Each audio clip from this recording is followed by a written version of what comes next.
neither the U.S. nor Europe. There are a few things in here that deal, visually with Indian people, but it's just that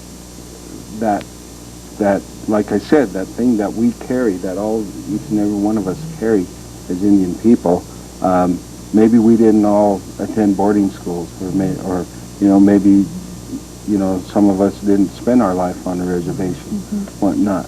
But still, there's that thing that George is talking about, that he can spot that, and you can kind of, you can feel it. I mean, it's not to try to say anything, trying to stereotype anybody or pigeonhole anybody, but that's just the way it is. Well, and I think, David, your question kind of hits to two things. One, there seems to be a universal nature to art, whether it's an Italian doing it or an Australian or an Indian or a Mexican or whatever. But then there's a unique signature that you can discern. You can see it a mile away. You guys can see it too. And, and you know what it is. And it's probably the same thing that inspired you to do the boarding school series, for example, that you've done, that nobody else could do, that didn't carry that experience in them. It's almost DNA, cultural DNA of sorts. But what's good about this whole thing? A lot of the strong buyers who may not be Indian people are starting to step over the line. They're not afraid to ask anymore. And that's good. I see this happening up here in the Northwest more and more. Sales are getting better. People are starting to understand. It's like at a powwow show or something like this, where we might have an opening of a whole lot of non-Indian people there. They enjoy the dancing. They purchase these dancers. They learn something of the Indian culture.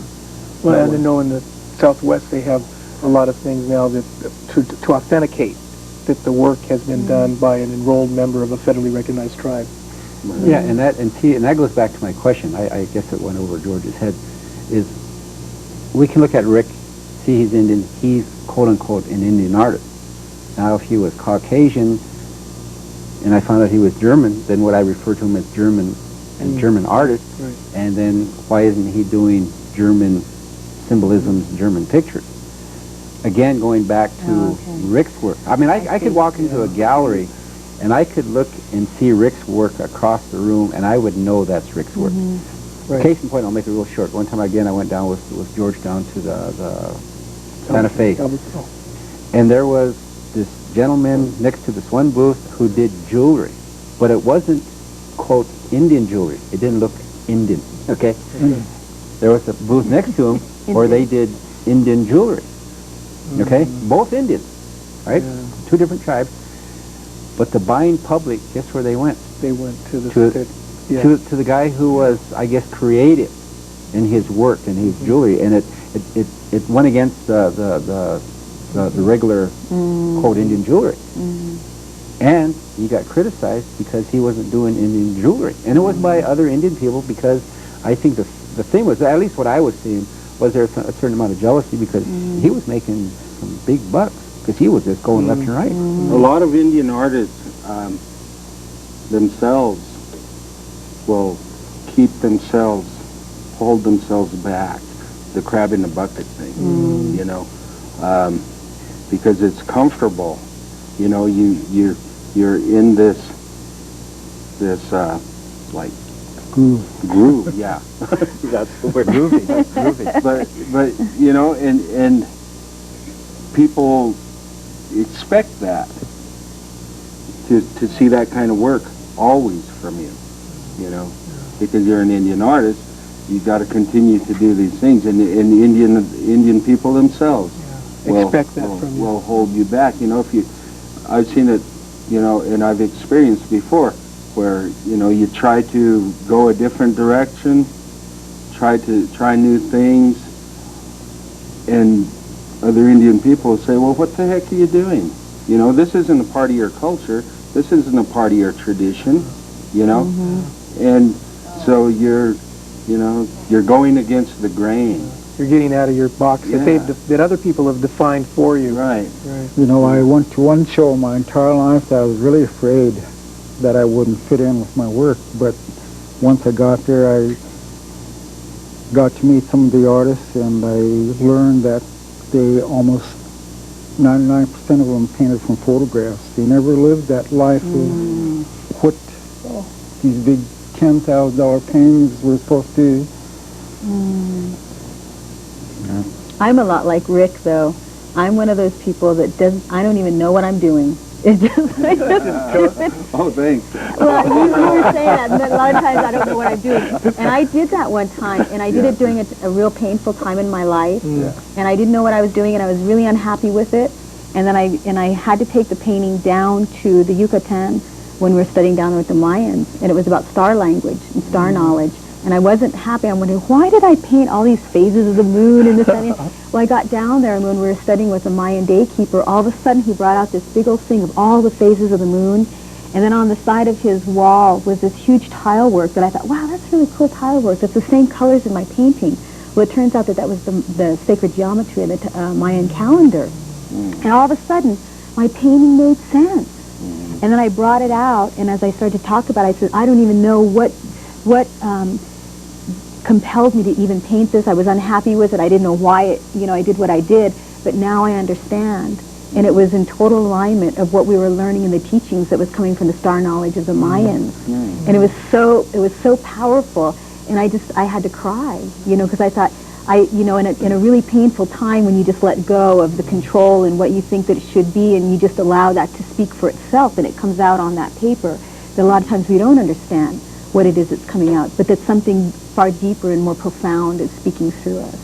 And so I really appreciated that, and I let myself go, from that point on. I wasn't so much about what it needs to look like. Trust the process. Yeah. Creative force. Yeah. I'm going to ask a dumb and obvious question. What can non-Indians learn about or from Indians through art?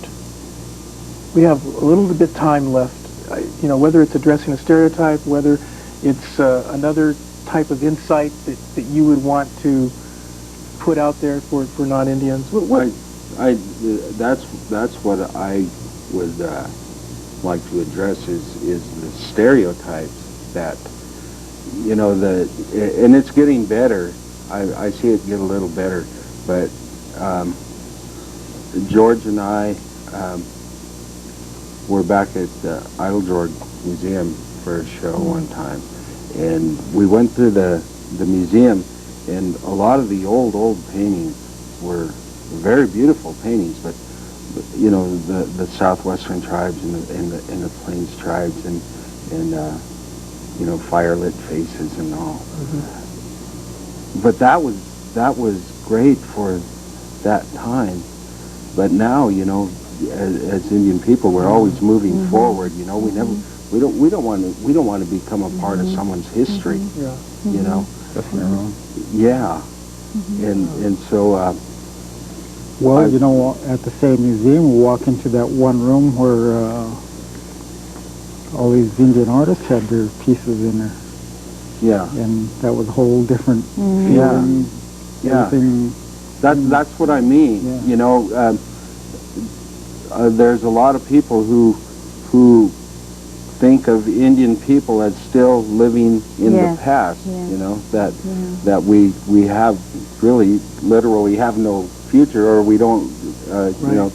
We're not here in the present. That's what I loved about your coyote paintings, because to me that's such it's such a primordial, ancient, such a God, I can't even explain coyote in our traditions, but all of a sudden there he's in a zoot suit, and it just, to me, it just, he's right here, and he's still just as powerful, and he still carries with him all the teachings and the strength of the, it's kind of like, you can change the way it looks, but it doesn't change the essence of what it means to us. And you bring the past into the here and now. There's that bridge between the past and the present for a future. Right. And the purpose of... But that wasn't Coyote, that was David Browning. That was David Browning. It's on my zoot suit. Yeah. Yeah, real quick, going back to what Rick was saying and what you're asking. I think there also has to be an understanding with ourselves as Indian peoples, and this is my own feeling, because we can't convey to another culture what we can experience or what we believe in, but we have to believe it and feel Right. it ourselves. And so what you're saying, rather than seeing it as a bridge, and this I'm only talking for myself, Yeah. the past and the ancestry is here and now. The future is here and now. The present Yes. and everything that we are and will become is right All here. ages merge. All time zones and occupying Yeah, the same there you time go. zone in the same place. I can't believe how quickly the time has gone by. This is I've fun. really appreciated your time to Oh, I be here just together. need to say this Right. too. My artwork and cartoons, the book. That book. I want to just briefly close with something. This is something that I read sometime that said, so the spirits then asked each other, what is it that all humankind love to do? What is the most social of all their activities? It isn't sex because that's too private. It isn't art because large numbers don't do it, participate at all, or dabble or watch. Sports reach only a segment of the population with the rest as spectators. Also, sports can be divisive, and especially of husbands and wives. There is only one activity that truly touches and joins all human beings, and that is eating. But I disagree with this. I think it's art. And art is a source of soul food. And you and your lives, all four of you, have demonstrated that with the work that you do.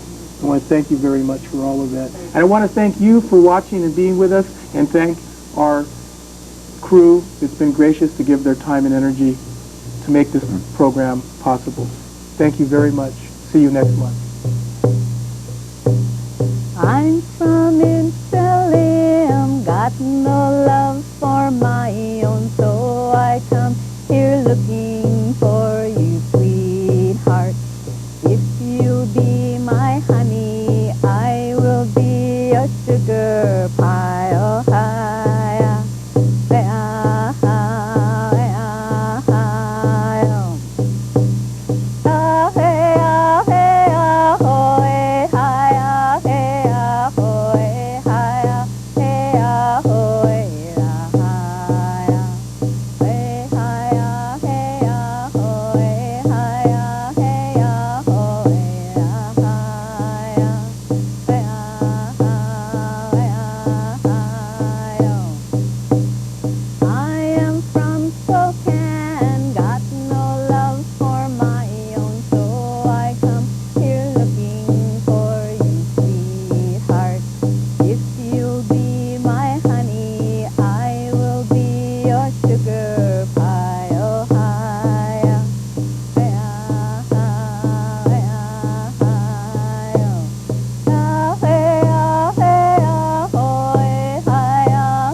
The following programs are brought to you through the community production facilities of Comcast.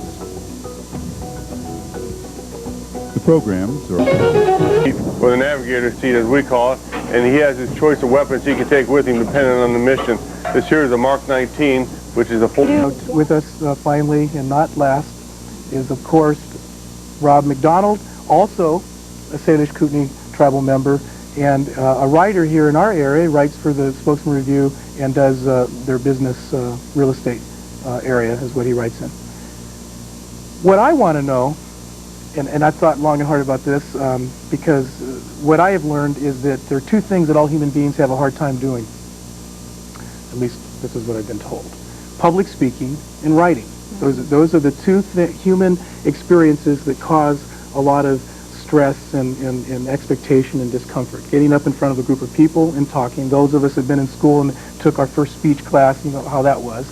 But a second thing that people have difficulty doing is writing. So what I'm interested in right now, even before we get into some cultural stuff, is why write? Because most people have difficulty writing. Why do you do this? Why do you want to do this? Why write? Gloria? That's a good question. You don't get paid. Definitely don't make Struggling money. artist, right? Yeah, you don't get money being a writer. Well, let's see. I suppose if I, my answer would be as soon as I learned how to read, and I started writing. It was just something that happened, and I did it for years. I used to be a fanatic about it when I was younger. Like, that's all I did. Over summer vacations, I wrote poetry. I wanted to write a play one summer when I was a teenager and did that the whole summer, just obsessively. But, yeah. So even young, so is that true for you then? At a young age, you knew that you wanted to write, or why write? Why do you write? What causes you to motivate you or moves you to write? Right. Well, in high school, I wanted to be a journalist because I thought there were only negative images of Indians in the media. And then I wrote for 1 year of my high school newspaper, and I couldn't stand it. I thought, I can't live my life on a deadline. It would drive me insane. So then I, said, no, I want to be something else. But I always had writer in the back of my mind. And then when I went to college, I majored in sociology, and then I decided, I didn't really want to do that. And then I went to English because I love to read. I've always been an avid reader from a very young age. I've always loved reading. And I didn't like poetry. I decided to be a literature major, and despite of the fact that I didn't like poetry, I was like, oh, I'll just tolerate that. And then when I was 20, a junior in college, I took an American literature class and was introduced to Native American literature. And that was the first time in my life that I read work by a Native American writer. And even though I grew up on a reservation, that wasn't something that we had. And that changed my life entirely because I thought, I can be a writer. There's other things I can do because I certainly didn't think I could start off and be like the first Indian ever who wrote a book. So that was really inspiring to me. And also I had friends who were writers, who were real people, who encouraged me to write down my ideas. And so started writing then, and then by the time I was 25, I had a book published. Yeah. And I know that, Rob, when we talked earlier last week, you had told me that Jennifer had been awarded Native American Journalists Association Achievement or Recognition Award? Yeah, I won first place for Best Feature Writing for Native Weeklies last year. And so I ended up going back into newspapers anyway. And once I became older, I became more disciplined. I could get up on time and get things done on time. Okay, now, Rob, you're living in that world that she's describing because you work for a newspaper. I am, and have been working for newspapers for about 10 years. And I didn't want to be a journalist. I wanted to be a writer like Jennifer. There was just something permanent about writing. It was black and white. It was there. You could put your heart and soul into these words, put it away in the closet or a drawer, and then have somebody, a close friend, read it, which is what I did in high school and college, and then see their face when they read your thoughts and your words that came out, and you knew you were channeling, your fears and your pains, and it always starts out fear and pain. No one writes happy stuff. Clouds and sunshine. No, writers, we're depressing. You got to put the meat in there, out public, you don't want to be depressing, so you're happy and you're up when you're writing. You get a chance to dig deep. And who am I? What's going on? What does this mean? And then you have the record of it, and it's never going to go away unless you choose to get rid of it. Then you can share it. And that is where I started, and somehow I ended up in a newspaper putting very similar personal identity Indian issue things in front of a community of mainly non-Indians. Interesting. I don't know if there's common sense to that, but that's what I did. Yeah, I'd like to make a comment. Yeah, one of the things that I remember when I was growing up, okay, And it's kind of like what you're talking about. And I guess for me, I'd like to know, what kept you guys going, because I know when I was in high school and junior high and grade school, there were a lot of writers. I mean, the young people my age, we wrote poetry, we wrote short stories. We expressed ourselves through writing. But then as time goes on, I guess it's like artists and basketball players, what have you, as time goes on, they start dropping off. So, what kept you guys going? For me, it was just something, once I started it, I couldn't stop. When I first started writing, I felt like I had to be inspired to write. And then I learned how to be a writer, to make myself write no matter what. And at this point, it's something I do in spare moments. I can't stop writing. I just have this very strong compulsion to write things down. And a lot of times I feel like I don't understand things in my heart until they're in words. Until I can put a name on something. Then I can process it at a deeper level. And that's what I was wondering when Gloria was talking about, when you said you were like obsessed, just kind of, and as a young person, that's what my question was. Did you have anybody that really supported that or encouraged it, or at least felt like you had company in that process, or was it alone that you did that, or? Yeah, pretty well. Writing, you do work alone. Writers, all writers work their job, whatever what you're doing is by yourself. But sometimes we're lucky to be in a community of people where you get feedback and support. Not necessary. You don't need someone to say, "Oh, that's good." What you really need is some kind of direction, or just the support. Being among other writers once in a while is really refreshing. No, I mean, nobody really understands that your work is, it's like 3 o'clock in the morning, or driving down the road and you're writing on pieces of scrap paper. And, I keep, I keep paper in my pockets, You buy one of those in the restaurant, and you buy one of those things, that suction cup that has a tablet on there it. you go. Right next to your steering wheel. Well, and that's something that working with young adolescents who are alcohol and drug addicted, the ones that get into the writing, it's like this purging that they go through. And some of them, it's like they need to just write and write and write, and their journals are just every day, they're just writing. And all of this, like you're talking about, it's just like this really deep, heavy stuff that comes from them. But to read it, to be, a counselor and to be there and to read it, it's like being invited into this world, this experience, that is just so powerful and just so profound, that it's just, to me, it's amazing. It's so healing. That's what it is. It's just getting it out. It's just like, just the process of getting it out and getting it into writing was just a healing process for a lot of them. What you were saying, Jennifer, that's how you make sense of the world, or that's how I was interpreting what you were saying.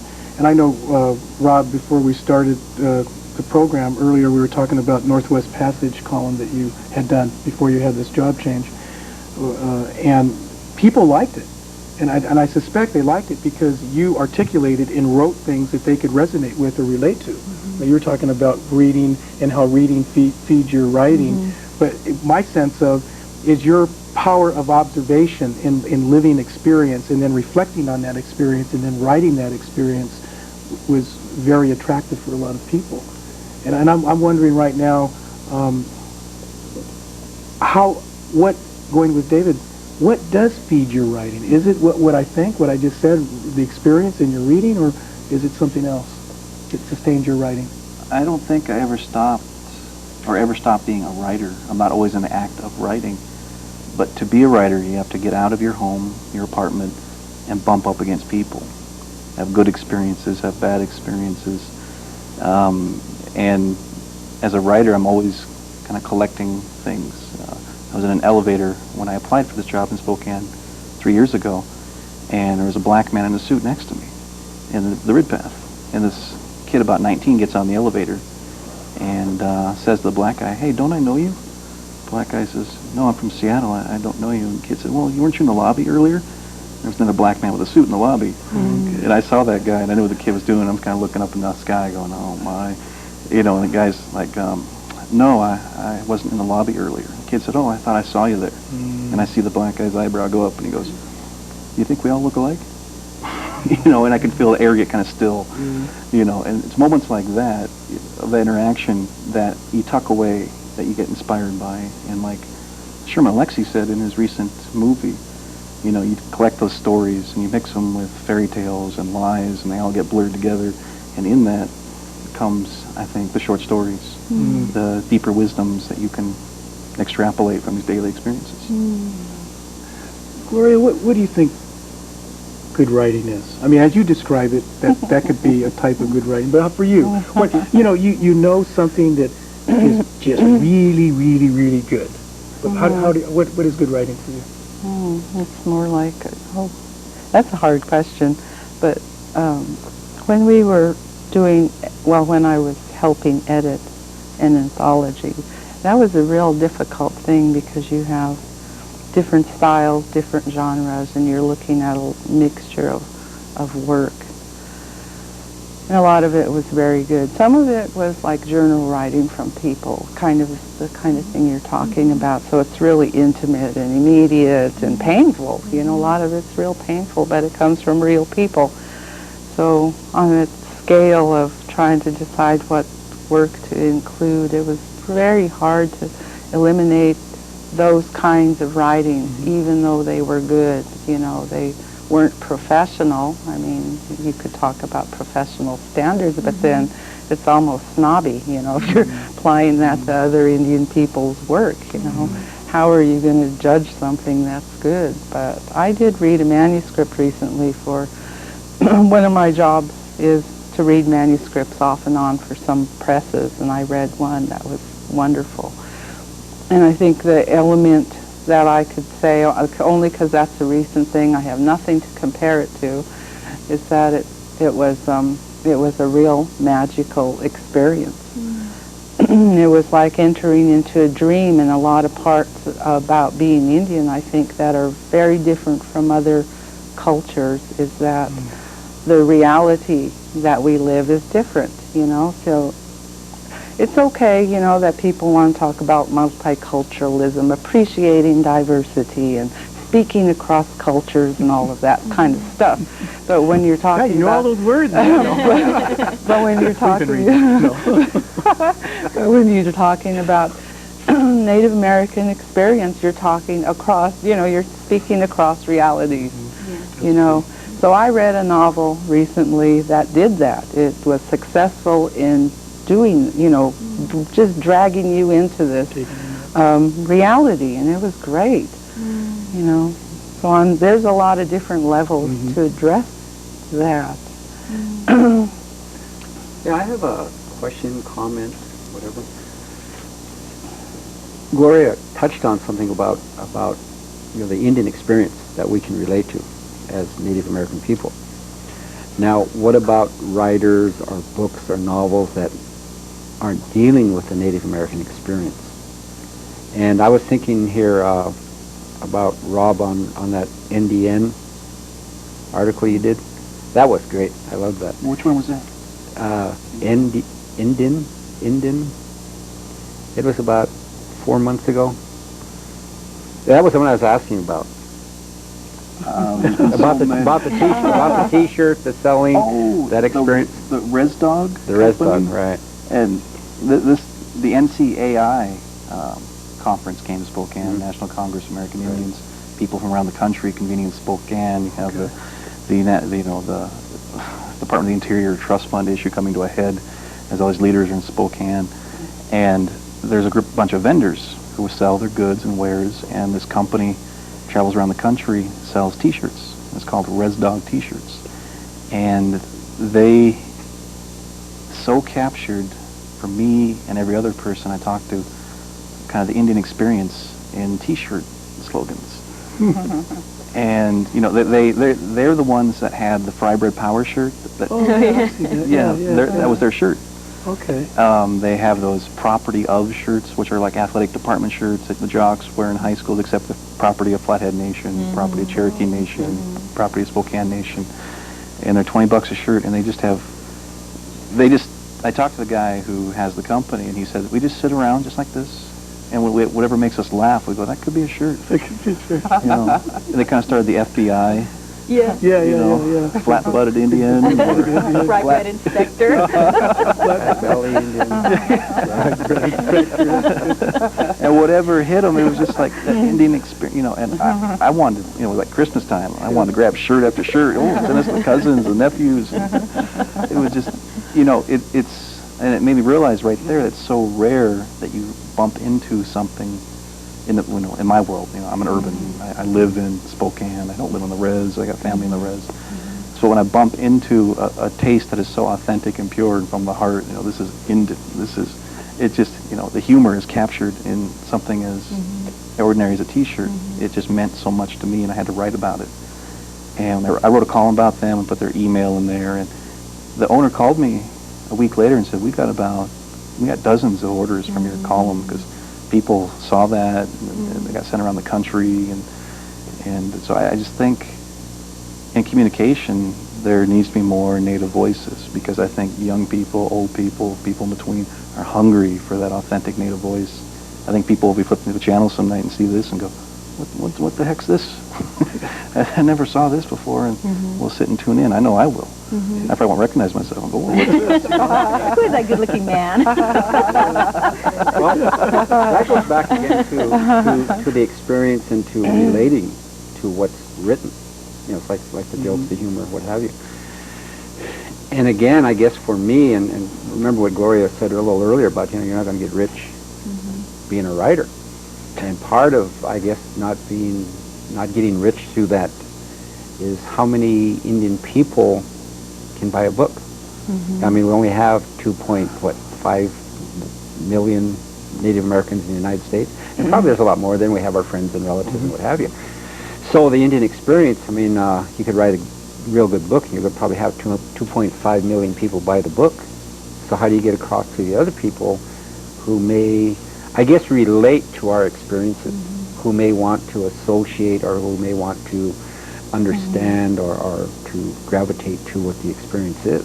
I think I had a chance to experiment with that with the column I had in the Spokesman Review. Exactly.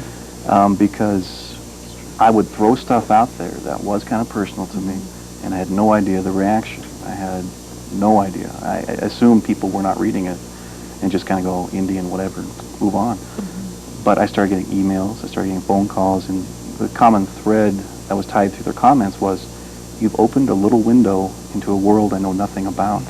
I got people at work who are Native, and I talk to them, but they don't talk about these things. I've gone to a couple powwows, I bought some, you know, jewelry, and I've seen movies, but you're talking about day-to-day real-life things, interactions, that somehow made them feel as if I was like bringing them by my side through these experiences I had and explaining them to them.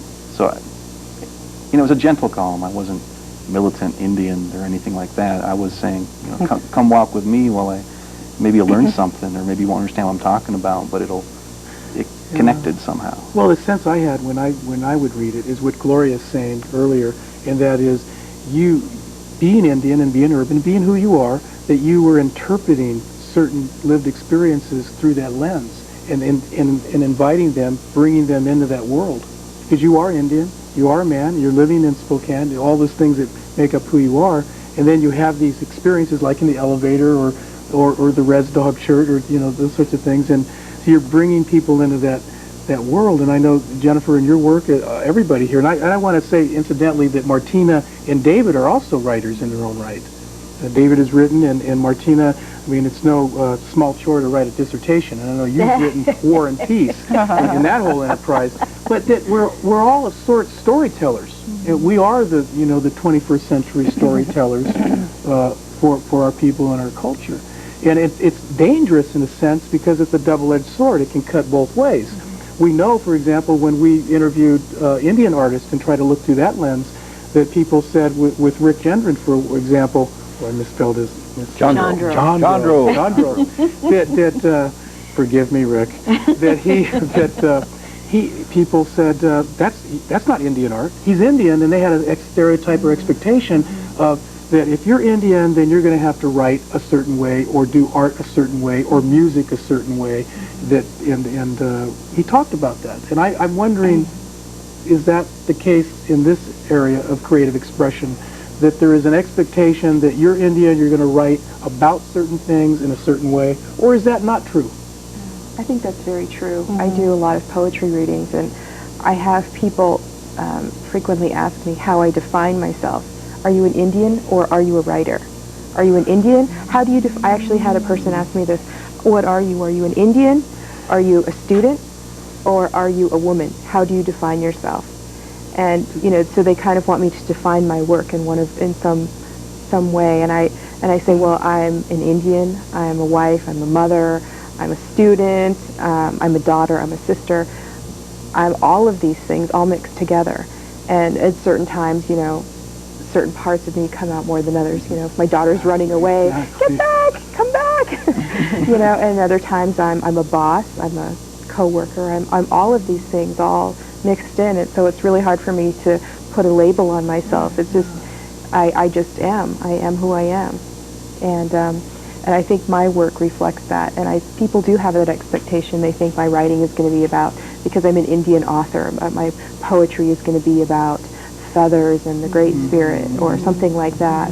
Or, you know, my work as a journalist as well. People sometimes want me to write about certain things or write in a certain way. And, you know, so I just think that being Indian is part of who I am, and it's a big part of who I am, and I'm very proud of being, of my culture, and it influences every decision that I make.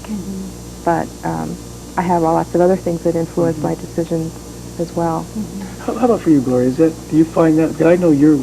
Oh really, yeah, of course. Yeah, people expect different things. I don't know. It's a real trade-off because you're. Well, if you assume that part is that the writer's life is to go do, you know, you're supposed to be out there in the public and you have to deal with people all the time, you know.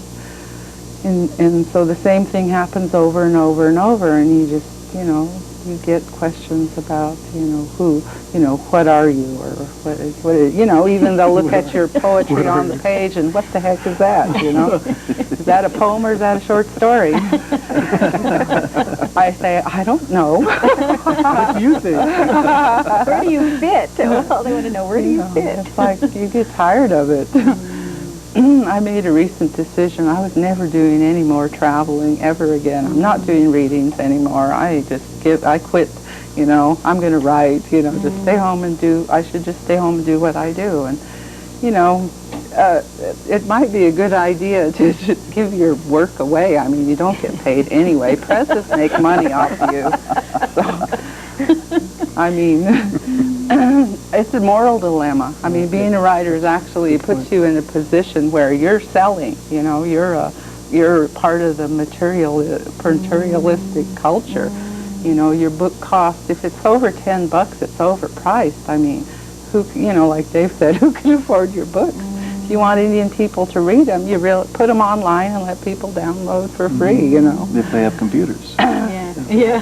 No, if they have an Indian ID, no. I'm just kidding. I won't go there. But you also. Got mine right here. Indian blood. I know that you also teach, though. In fact, recently, I believe you taught a class of college. You've taught at the university level. Yes. Literature classes. And do you enjoy that? Does that feed your writing, teaching? No. Okay. Not really. No. Writing's your passion, is your love. Actually doing the writing. Yeah, everything else is work, you know, and writers have to support themselves, so you do jobs, you know. I think about working in fast food or sometimes car washes or anything just for the experience, just for the heck of it. I got a master's degree and I can wash this car in 5 minutes. And then write about it. Yeah. Indian washing experience. Yeah. Well, I'd like to make a comment, you know, since we're talking about artists, and I believe writers are artists. And what I was mentioning earlier about the young people, and I like I said, I've known a lot of young people that write, that do poetry. My daughter's one of them. And I could just go through her life and she's 24. She just had a baby, or second baby, my second grandchild from my daughter from this one. And but she can write about her experiences, and I could go back and go over them, and I could see where she was and what she was going through. So I guess for me is what I was asking earlier, the first question I asked about the motivation to become a writer and to become a good writer and to do the experiences. And I think to me that's what writing is. It's like when I read a couple of your poems while we were waiting for this to start, I was touched by them because I could relate. Even though I couldn't relate to the grandfather, I related to my grandmother, to that same thing I read. But the point is, it seems to me the writers who can touch the heart, touch the spirit of the reader, is you can make that happen because you have that ability, you have that art, you have that spirit to be able to put that on paper, and I can read it and I'm touched by it, and I can relate to it one way or the other. And it may not even have to be, you don't even have to mention Native American or eagle feathers and great spirit, but what you're writing, I'm touched by it. So for that, I'm grateful for people such as yourself that can write. No, that's true. I think that it seems to be a relationship, obviously, between oral tradition and writing in this time that we live. And we all know, I think everyone here, that you can hear the same coyote or raven or badger story 20, 30, 50, 60 times in your lifetime. And every time you hear it differently. You know, and I think that writing can be that way, too, for people. If they are invited to look at it and interpret it differently, because we're constantly changing. You know, and to get compartmentalized, like you talk about, many times people want to put us in, you know, and want, well, what do you mean, or why did you write that, or what did you mean when you wrote that? And many of us know Terry Tafoya. You might know him, and he's from Warm Springs, and also I think he's from Taos. And anyway, he wrote one time a piece and said that he told this eloquent story, and he went on and on and on, and it was a non-Indian audience, and they said, well, so what's your point? And he quoted Christopher Fry, and he said, you know, I wasted mystery and paradox when all you wanted was cause and effect. And there's a co-responsibility that we all have to interpret, you know, and for you to resonate with Jennifer's piece is part of that co-responsibility, that you bring your life, your sacred story, you bring your autobiography to that moment, to that written text. And it's that alchemy, that unique blend that happens between your lived experience and the voice of the author that come together to bring some different interpretation of what's being stated. And I think contrast that story with an experience I had recently. Okay. I write for a newspaper. Newspapers write for the general public. All kinds of stuff in there.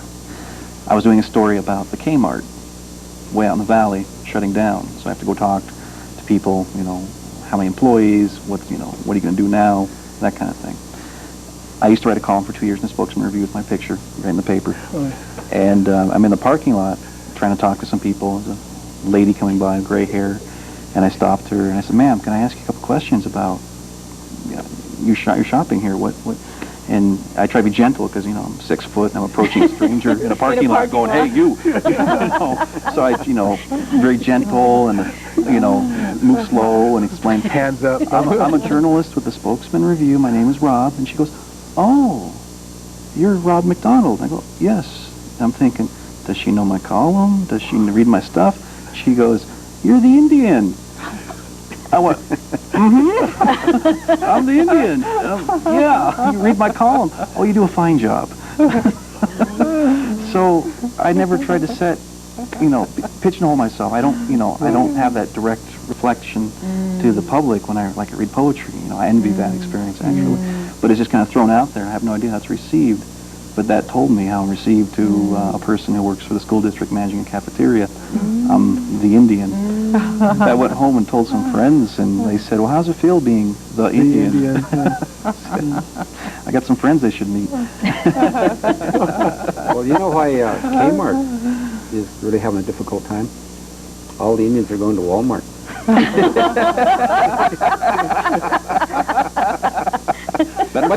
But they won't write about that in the paper. I'm doing the research. I'm looking for it. Yeah. Well, I think we need to take a break. and then we'll come back and talk a little bit more about writing through the Indian spirit, writing the Indian spirit on Tribal Voices. We'll be right back.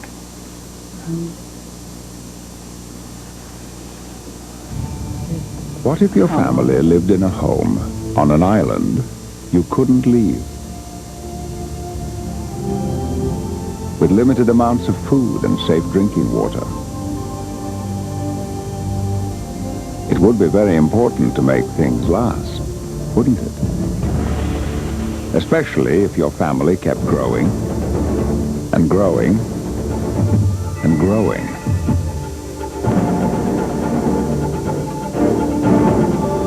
Well, it doesn't matter where your home is, because we all live on an island we can't leave. So please, use only what you need, because supplies truly are limited. We can do that.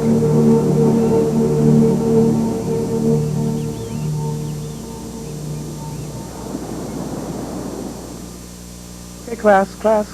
Here we go. Welcome back to Tribal Voices, where we're talking about writing the Indian spirit. One of the things that I'm always curious about, now this is a standard question I always ask, who do you read, or who is your favorite writer and why? I'm always, if we're an artist, I'll ask that question. A musician, what kind of music do you listen to, or what kind of artwork do you like and why? So as writers, who's your favorite? Right now, as you say that your number one favorite author, who is that, and why? Somebody that really, really floats your boat, turns you on, and or you want to say, I want to be like them, or I wish I could write like them, or how did they get to do that in relation to where I'm at? How do I get there? Is there anybody that just stimulates the heck out of you that way? That you're really, your favorite author, who do you really enjoy reading, and why? I think when I first started writing, I found Maya Angelou's work so inspiring because her voice is so authentic to her, and it's accessible, because the kind of poetry that I read in high school was Elizabeth Barrett Browning and Shakespeare, and for me that wasn't accessible or interesting or authentic. I didn't relate to the voice in the poem. And then when I read her poetry, someone gave me her completed works as a gift, and I'll pick up the book from time to time and read poems. Even though I've read all of them, I find comfort in just reading it. But her work is so accessible, and it's so, I could hear her reading when I read her words. And that's one thing that I think is good writing, is somebody who is authentic. They are who they are, and that's interesting to me. And that's what I strive for in my own writing, is being authentic. And I've been a teacher, and I tell my students that all the time. It's like, okay, you're a girl from Wyoming who hangs out at the 7-Eleven. You don't talk like a romance novelist when I talk to you, but in your writing you sound like a cheesy romance novelist. No, well, I didn't say that. I said it in a nicer way. But really, you can sound like you. It's your self-talk, though. Yeah, you can sound like yourself. You can sound like a person who hangs out at Kmart and eats nachos on Saturdays. That's what makes your writing interesting. So I find any work that does that is so as authentic that way, is really interesting and appealing for me. And so those are the kinds of things I like to read. How about you? Should move over to How about you, Gloria? I'm wondering. Boy, I mean, I read a lot of different types of writing, and actually I don't read much poetry. I do have a favorite poet, but the people that I enjoy reading the most are African American women writers, June Jordan, Audre Lorde, Bell Hooks. All of those women have been really influential. The studio area and around a bend into fiction writing and addressing issues for African American women in the way that I think Native American people need to write, and that I haven't seen yet. Okay, now I'm going to pick on you a little bit. You're not going to get away with that.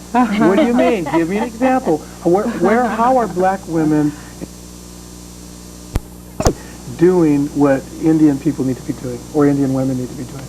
Well, I think it was in '88, Audre Lorde was diagnosed with breast cancer. She died of it later, and I don't remember when, but she wrote an article about it. One of her essays in one of her books was about that, saying that what they ate in their cultural food was a lot of, food that was really harmful to them, a lot of fatty foods, all of the, and she said, and nobody told us, you shouldn't eat those kinds of foods. Nobody, they're not going to tell you those kinds of things. So she was blaming kind of the industry and for the, continued poor, actually really damaging diet for them.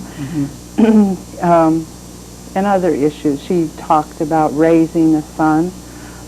She was a lesbian mother.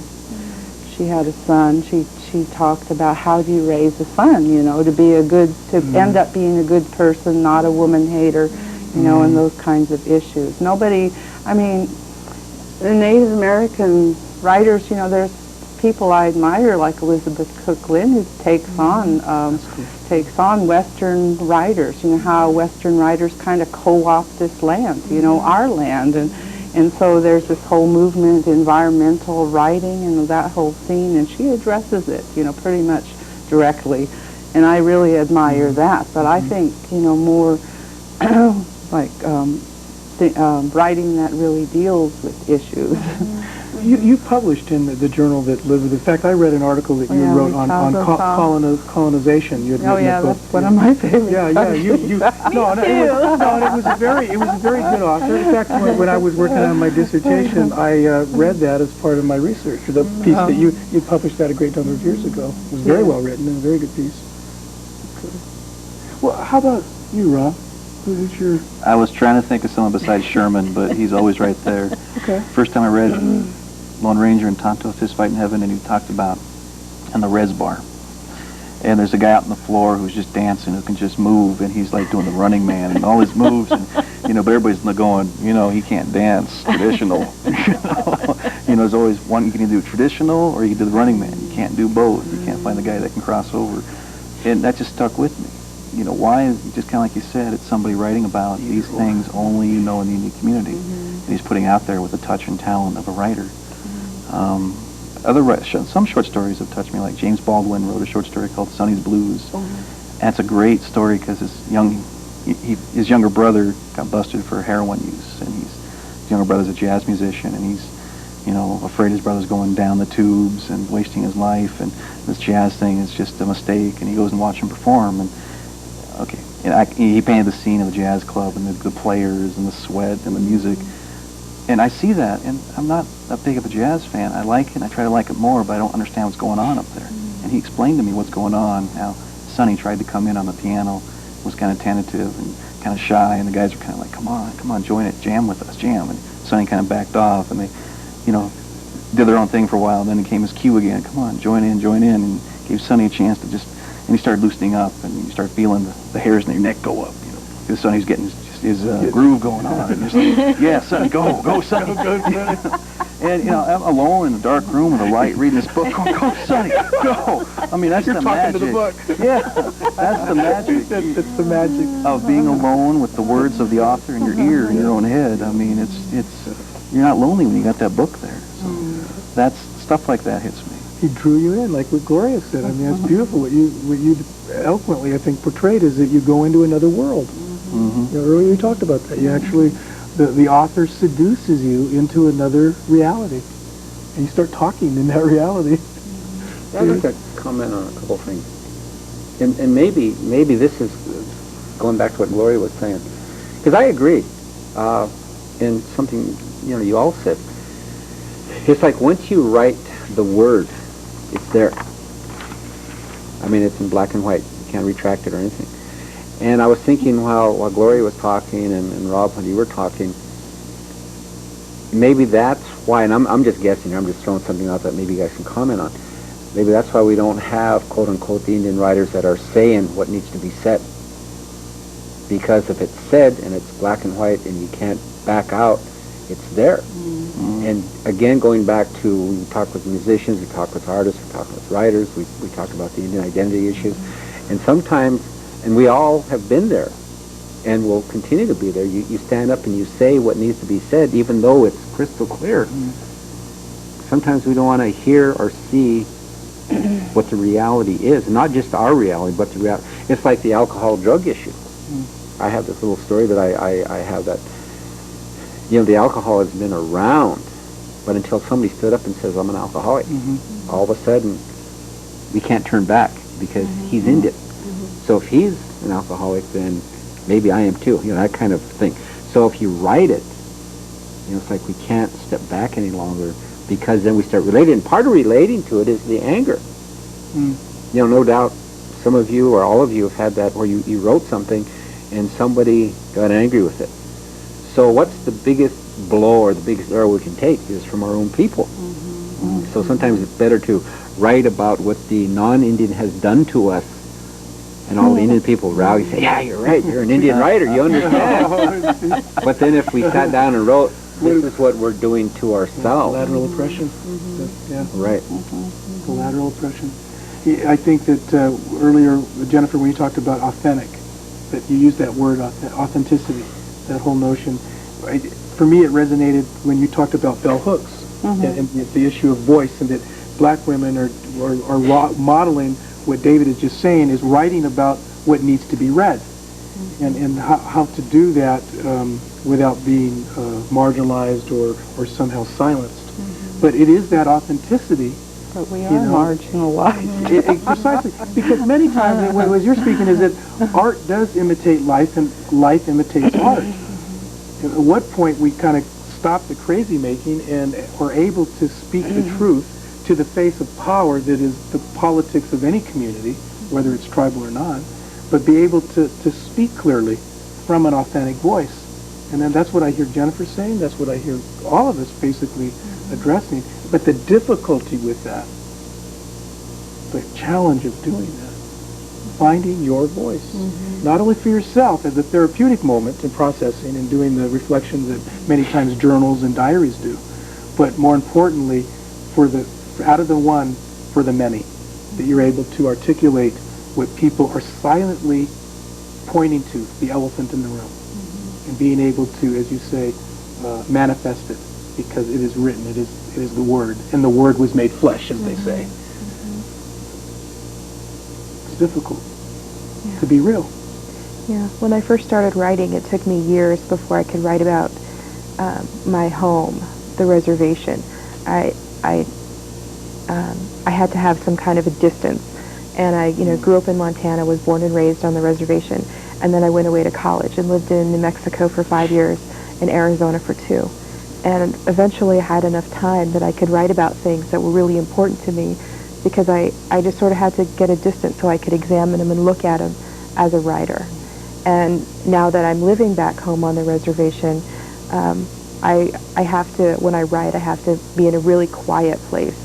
Just being in a quiet place helps me get some distance through what I'm writing about. And so, I mean, I do that as a journalist as well. I just find some place that's quiet. But I have to have a distance because it's hard for me to write about things that I'm emotional about. Sometimes I'll do an interview and, sometimes I get really angry, like, oh, how could this happen to this man? This is so tragic. This is so unfair. But I have to get some kind of a distance so I could look at it and explain it so other people can understand it too. Interesting. And sometimes people will say, well, like with the jazz player, I want to get into the flow and I can get into my magic if I feel the passion. But what you're saying is I've got to create some detachment in order to think, feel, and write clearly. Is it right? Yeah. Yeah. Okay. Which makes it the hardest to write about the things most important to you. I spent 10 years of my journalism career trying to do the Indian stories that hadn't been done, and I'm in a position, I'm a journalist, I'm trusted with getting stories in the paper. I tell my editor I want to do this story, they go for it, and I'm there, and at 2 years in my field, 3 years in, I couldn't get these stories to sound good. I couldn't write them well. Something would gum up in my head, and the editors would help me, and I'd lose control of it, and it wouldn't be what I wanted in the paper. And it was that emotional attachment you couldn't let go. But then I'd write about something I could care less about and just dash it off.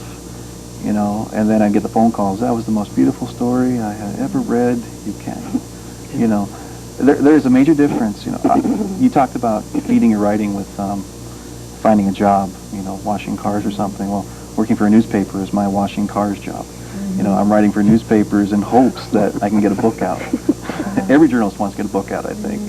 You know, because, you know, that's what brought us to this field, and we hope to elevate it and get to the next level and publish. I think a lot of us do. It's hard. How do you get there? How'd you get there? Well, how did you publish? Yeah. I think Rob wanted to know. He said, I want to know what she knows, you know? So, yeah, how did you do that? And both of you, both Jennifer and, Gloria. No, that's not true. It was a real fluke when I sent my first manuscript to press.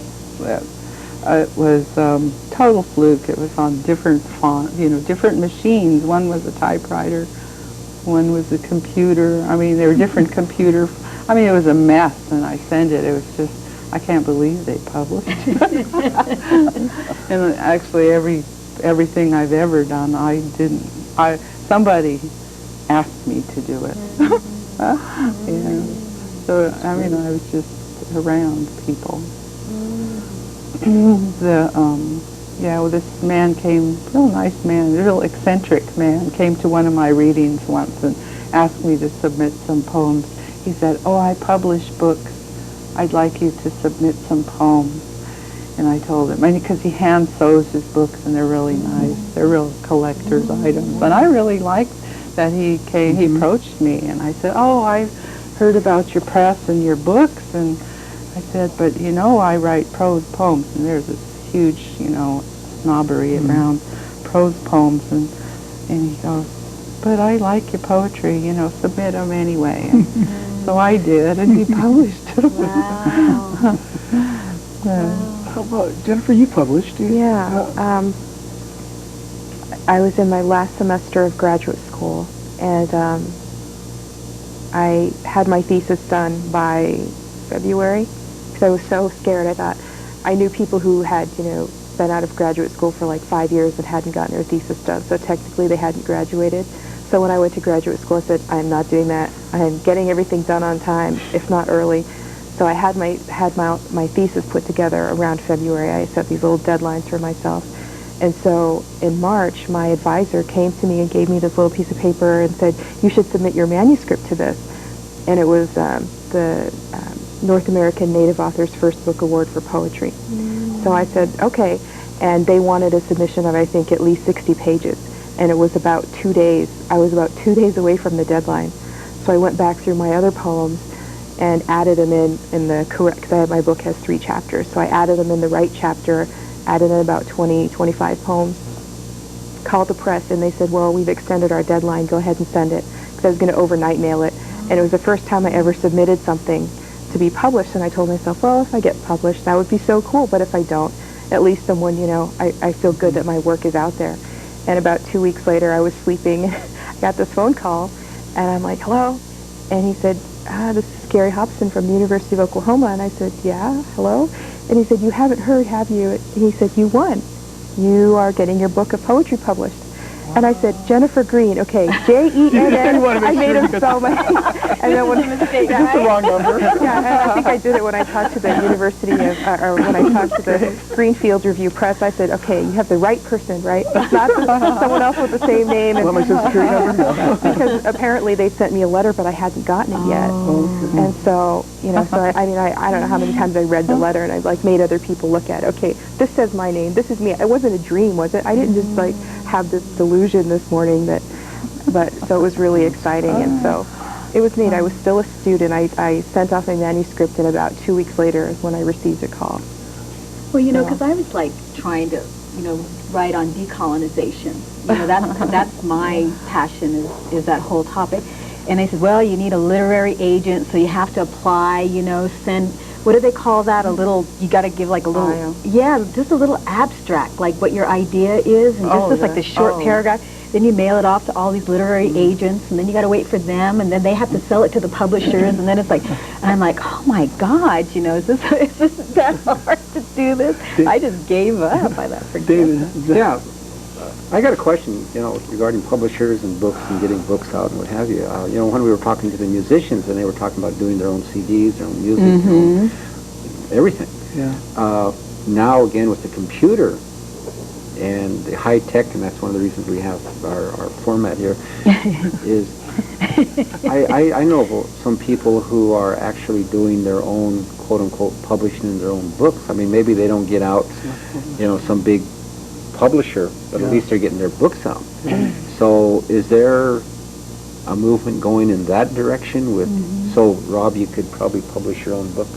Well, I think his stuff could be published. Yeah, I mean, the Northwest Passage series, I mean, you have enough essays there. I really believe that could be a nice anthology or compendium of essays. I really do believe that. So the question is, publishing. It's not really respected in, like professional writing circles, That's as self-publishing. We have the distribution You can't count issues. them as your publications. Right, and things are Okay, then we Even get back if you to owned the, a press. the snobbery again, or the snubbery. Well, it depends if you wanted to apply for like writing from NEA, they have grants. Other places, they won't count it.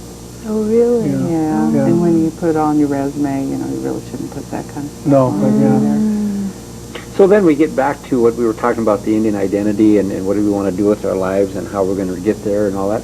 So if there's something that you wanted to write that was really hard-hitting and maybe groundbreaking regarding Indian issues or Indian issues through poetry or what have you, and you wanted to get the word out there, and there's going to probably be a lot of publishers. And I'll use this as an example. When I did my graduate work, I remember we were talking, as an educator, we were talking about the history books. And I questioned the professor on the, I guess, the reality of the history books in regards to the Native American experience. And his quote to me was, or his comment to me, and I quote, is, as long as we have control of the publishing, we'll publish the history books. Well, and I think that's true. I think that, like when we heard from the Indian musicians and even the Indian artists, that economics, it's a business. It's about money. It's about market. It's about supply and demand, what they can sell. That's why they want that little scripted thing, the treatment, as they say, and then they can know the market, know what will sell. So there's the other issue of art for art's sake. And I agree with Gloria that there is I think, a very implicit understanding in the field that if you self-publish, it's not acknowledged and respected as much as in both instance where someone invites you. They actually say, why don't you apply for this? Your professor did that. You were invited. You submitted. There was some sort of discernment, some sort of process, quality, judgment going on, and then you were selected. And then people want to put money and invest in your work. I don't know whether that'll ever change. Yeah, then that goes back again to who are you submitting to, and who's going to make that exactly decision on what's going to be published. So again, you have Indian issue things that may be powerful for us, but they're going to say there's no money in it. There's only 2.5 million Indians out there. If you look at for example, television, radio, in an information knowledge society, 557 tribes, Indian nations, how many of them have their own TV station? How many of them have their own radio station? How many of them have their own newspaper with a broader circulation than just the res? Because in a knowledge society, information is power. Knowledge is power. So how do we get to the point? And I think in Mexican communities, they have their own TV station, national. BET, Black Entertainment Television, the BET. I mean, you see the power of politic and economic play into finding your voice, being able to talk about the things you want to talk about through your cultural lens. They got numbers. Well, it's money. So how come we don't have? Yeah, well, numbers is money. So how come we don't have quote unquote an Indian comedy show on ABC, NBC? Well, Charlie Hill. They're starting a national native news network. No or national way. network. Yes, I heard about that. Yeah. And they're hoping to launch by August. Yeah, this summer. We're finally getting our first national Indian channel. Well, and that's why I think it is so exciting as, a Native American woman from Spokane, to know that there's somebody like Gloria, there's somebody like Rob, there's somebody like Jennifer, that in our eyes, you know, you guys have made it. You know, you're successful. And it's that hunger that we talked about before that you were saying, you know, as an urban Indian, you know, this hunger of having this experience, or this, you know, with the T-shirts kind of a thing. It's the same thing with people like me, you know, and young people that are like, we don't see enough role models like you guys, you know, in those fields, you know, or the musicians, you know, that are out there really struggling on their own with their own labels, you know, and trying to do their own music and trying to be, you know, authentic in that piece. And so I just want to say, you know, thank you. And I know it has to be hard, you know, it's because it's like whatever, you know, in that creative realm, you know, where we really speak from our heart, and it really is about the spirit. There is no money there. Well, we're running out of time, and I would like to ask Martina if she could end our time in maybe a form of thanksgiving to our guests with a song, and I want to thank you for being with us today. I really appreciate what you do, and that you live a long life and you never get writer's block. Another show I want to talk about, what do you do when you get writer's block? Oh my gosh, you know, because I think we've all been there. Anyway, Martina, could you close us out with a song?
Hello, he's for last one.